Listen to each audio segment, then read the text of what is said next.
Halo, oke kayaknya gue cukup terlambat memulai channel soal teknologi. Oke, hari ini kita akan membahas sebuah nama yang cukup terkenal di dunia smartphone, yaitu Snapdragon. Mungkin beberapa dari kalian beranggapan, Bang, ngapain sih bikin video soal Snapdragon? Kan gue udah tahu itu Snapdragon prosesor. Snapdragon bukan prosesor. Kalau kalian bilang Snapdragon itu prosesor, berarti kalian belum tahu Snapdragon itu sebenarnya apa. Makanya gue bikin video ini supaya kita sama-sama tahu apa itu sebenarnya Snapdragon. Snapdragon itu SoC bukan prosesor. SoC itu apa? SoC itu System on Chip. Ya elah bang, gue juga tahu itu SoC. Om Jagat Review juga sering bilang itu SoC, bukan prosesor. Ya, tapi kalian tahu nggak sebenarnya SoC itu apa? Jadi SoC itu sebenarnya adalah satu set microchip yang isinya ada prosesor, ada GPU, ada DSP, ada modem, ada WiFi, ada Bluetooth, ada storage, dan lain-lain. Nah, dari situ kita tahu kalau SoC itu bukan cuma CPU doang, tapi dia adalah satu paket chip gitu. Jadi ini kalau mau dibayangin mungkin lebih kayak komputer di rumah kalian terus dikasih center mengecil jadi cuma seukuran microchip gitu. Jadi satu gitu. Nah, supaya lebih kenal dengan Snapdragon, kita mulai dari sejarahnya dulu kali ya.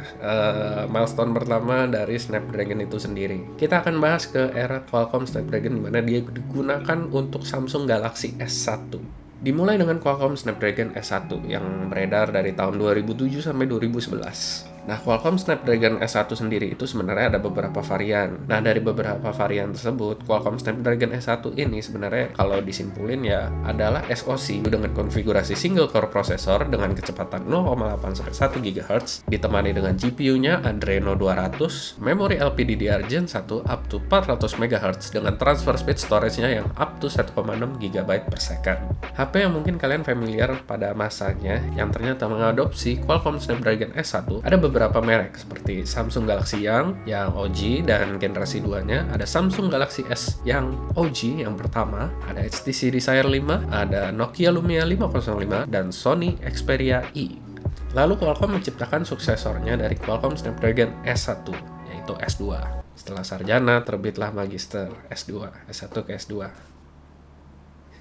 Yang mana Qualcomm ini memberikan sedikit upgrade, membawa prosesor masih dengan konfigurasi yang sama, single core prosesor dengan kecepatan 1-1,5 GHz, ada GPU Adreno 205 yang diklaimnya 2 kali lebih cepat daripada GPU Adreno yang baseline yang Adreno 200, lalu ada memori LPDDR2 dengan speednya up to 333 MHz dengan transfer speed 5,3 GB per second untuk storage-nya. HP yang menggunakan chipset S2 ini ada Nokia Lumia 900, HTC One 5, ada Sony Ericsson Xperia Play yang mungkin teman kalian tajir waktu itu yang bawa-bawa HP bentuknya kayak PSP, ada BlackBerry Torch dan BlackBerry Porsche Design. Ini mungkin kalangannya Om Deddy kali, nggak tahu sih.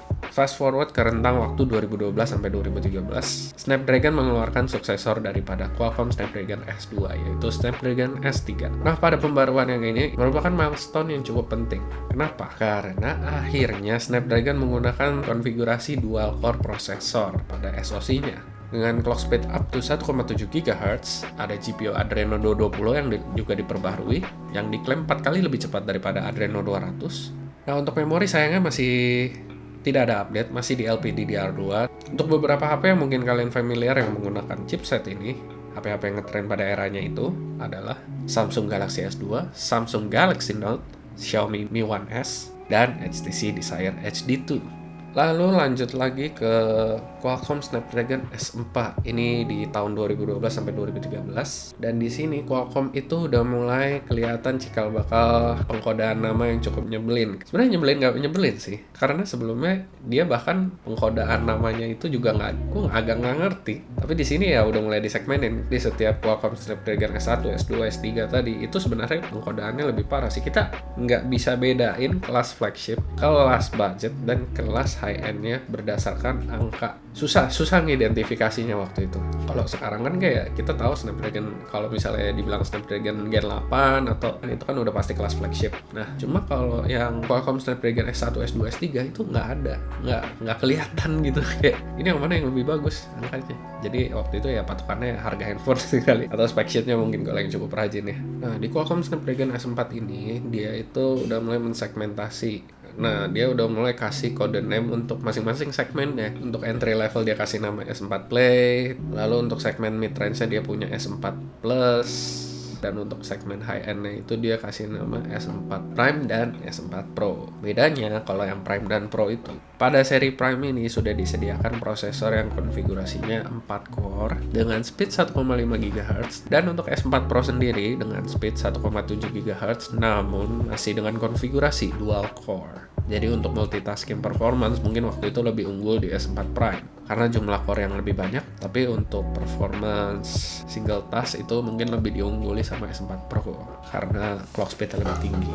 Nah, untuk SoC Snapdragon S4 Play ini sendiri itu spesifikasinya kurang lebih sebagai berikut ya. Menggunakan prosesor dual core dengan kecepatan 1,2 GHz, ada GPU Adreno 203 dan memori LPDDR2. Nah, untuk smartphone yang waktu itu terkenal ada Nokia X, ada Samsung Galaxy Core, ada ZTE Blade 5, ada Lenovo A706. Nah, untuk S4 Plus di segmen mid-range itu konfigurasinya seperti berikut. Prosesor dual-core masih dengan kecepatan 1,7 GHz, GPU Adreno 225, dan ada varian yang menggunakan Adreno 305, namun sayangnya masih dengan konfigurasi memori LPDDR2. Untuk smartphone yang ditanamkan dengan SoC ini ada beberapa. Ada Padfone, ada Sony Xperia 5, ada BlackBerry Z10, ada Samsung Galaxy S3. Nah, balik lagi untuk segmen high-end ya. Tadi ada S4 Pro, ada S4 Prime. Nah, untuk konfigurasinya adalah sebagai berikut. Nah, untuk S4 Prime itu disediakan konfigurasi 4 core dengan speednya 1,5 GHz per core. Dan ada yang konfigurasi dual core, ini diadopsi sama S4 Pro, tapi clock speednya sedikit lebih tinggi di 1,7 GHz. Kedua seri S4 Pro dan S4 Prime ini sudah sama-sama dibekali dengan GPU Adreno 320 yang tentunya lebih cepat lagi daripada 305. Sedikit intermezzo, kayaknya GPU Adreno lebih gampang sih ngebedainnya. Semakin tinggi angkanya, ya udah semakin kencang. That's it. Nah, tapi untuk segmen S4 Pro dan S4 Prime ini masih juga menggunakan memori LPDDR2. Sayang sekali. Dan untuk smartphone yang ditanamkan dengan SoC ini mungkin ada beberapa yang kalian kenal, itu ada Motorola Moto X, ada Asus Padfone 2, Sony Xperia Z, Xiaomi Mi 2 dan Mi 2S, ada Oppo Find 5, LG Nexus 4, dan ada BlackBerry Z30. Dan dari seri S1, S2, S3, S4 tadi, itu berakhirlah sudah era dari pengkodaan nama dengan S sekian series. Karena akhirnya pengkodaannya diganti dengan angka saja. Jadi kita mulai aja dari Qualcomm Snapdragon 200 series. Nah, Qualcomm Snapdragon 200 series sendiri ini adalah SoC yang ditargetkan untuk HP ultra budget. Jadi kalau konfigurasinya sangat wow, ya jangan heran ini ultra budget smartphone gitu loh. Ini sebenarnya ya mau dibilang mengecewakan kalau kita kilas balik ke Snapdragon S4 321 ini nggak terlalu mengecewakan karena konfigurasinya sudah dimulai dengan CPU yang menggunakan 2 core hingga 4 core dengan clock speednya antara 1,1 sampai 1,4 GHz. Nah, untuk Snapdragon 200 sendiri ini sebenarnya serinya ada banyak banget. Ada Snapdragon 200, Snapdragon 208, 210, 212, ada 205. Nah, kan angkanya lucu. Dia dari 200 ke 208 kan naik, 208 ke 210 itu naik, 212 naik. Nah, dari 212 ke 205 kok turun ya? Nah, sebenarnya Qualcomm 205 ini adalah SoC yang sudah pernah dirilis, cuma di-upgrade di bagian modemnya doang, yaitu diganti dengan modem X5 LTE dari Snapdragon 208.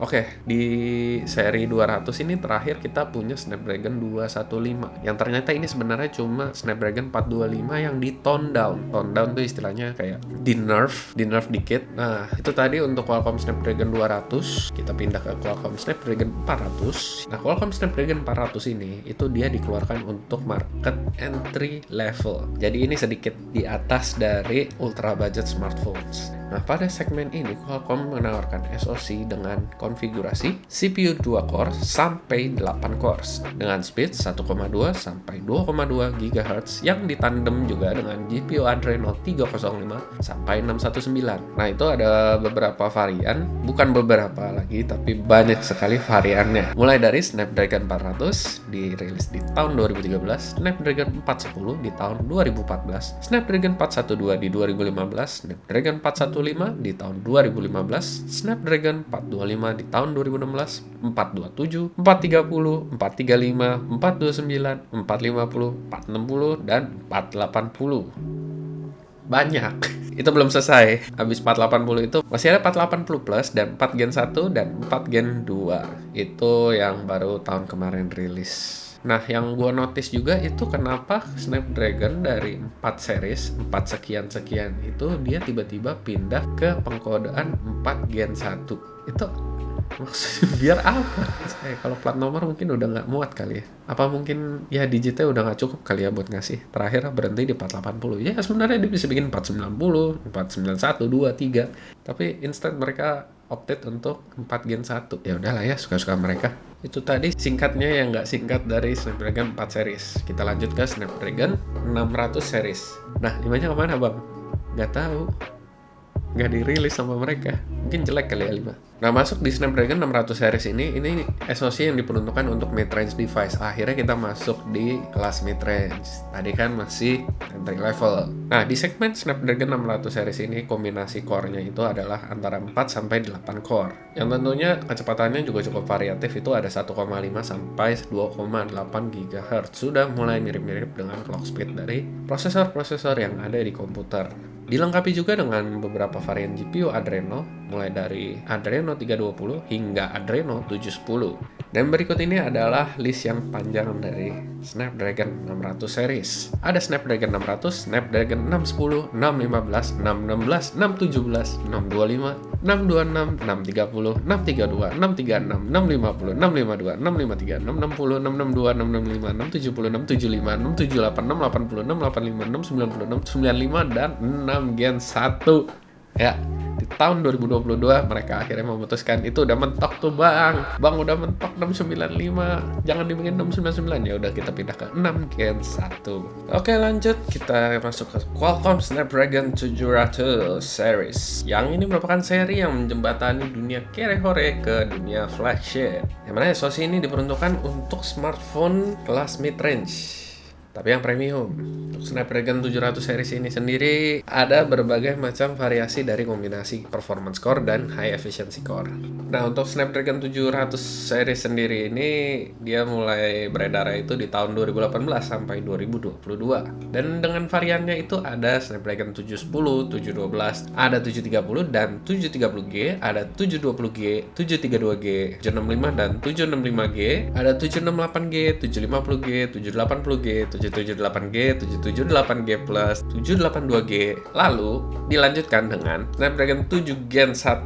Ya, akhirnya dia pindah ke 7 doang. Gen 1, nanti Gen 2. Habis 7 Gen 1 dia ada Snapdragon 7S atau 7 Plus Gen 2. 7 Plus Gen 1-nya kemana bang? Nggak tahu. Lanjut lagi dia ke Snapdragon 7 Gen 3 atau Snapdragon 7 Plus Gen 3. Wow. Oh, berarti dari 7 Gen 1 dia nggak mau bikin 7 Plus Gen 1. Instead dia kasih nama itu 7S Gen 2. Terus tiba-tiba dia kita pakai plus aja kayaknya lebih keren. Snapdragon 7 Plus Gen 2. Dan dari situ berakhirlah kita pada serial paling update, yaitu di 7 Plus Gen 3 yang rilis di tahun 2024 dengan fabrikasi yang sudah sangat kecil, 4 nanometer. Dan itu dia tadi untuk menutup pembahasan kita untuk Snapdragon 7 series. Masuk ke kelas flagship. Snapdragon 8 series ini dimulai tentunya dari Snapdragon 800. Untuk di jajaran Snapdragon 800 itu dia beredarnya dari tahun 2013 sampai sekarang. Dimulai dengan 800, Snapdragon 800, ada Snapdragon 801, Snapdragon 805, 808, 810, 820, 821, 835, 845, 855, 855 Plus, 860, Snapdragon 865, Snapdragon 865 Plus, 870, 888, 888 Plus, dan kita masuk ke Snapdragon 8 Gen 1 atau 8 Plus Gen 1.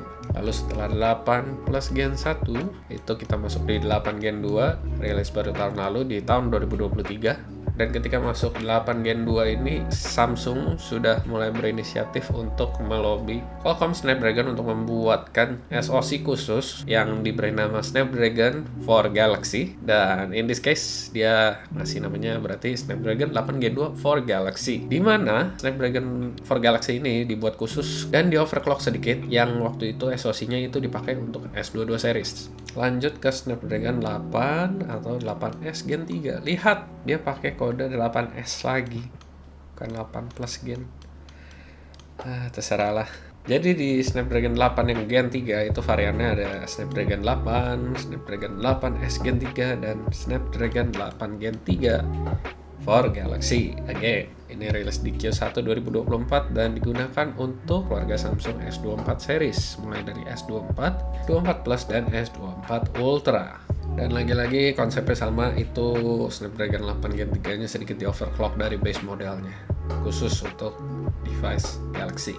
Meledak, kepala aku abang.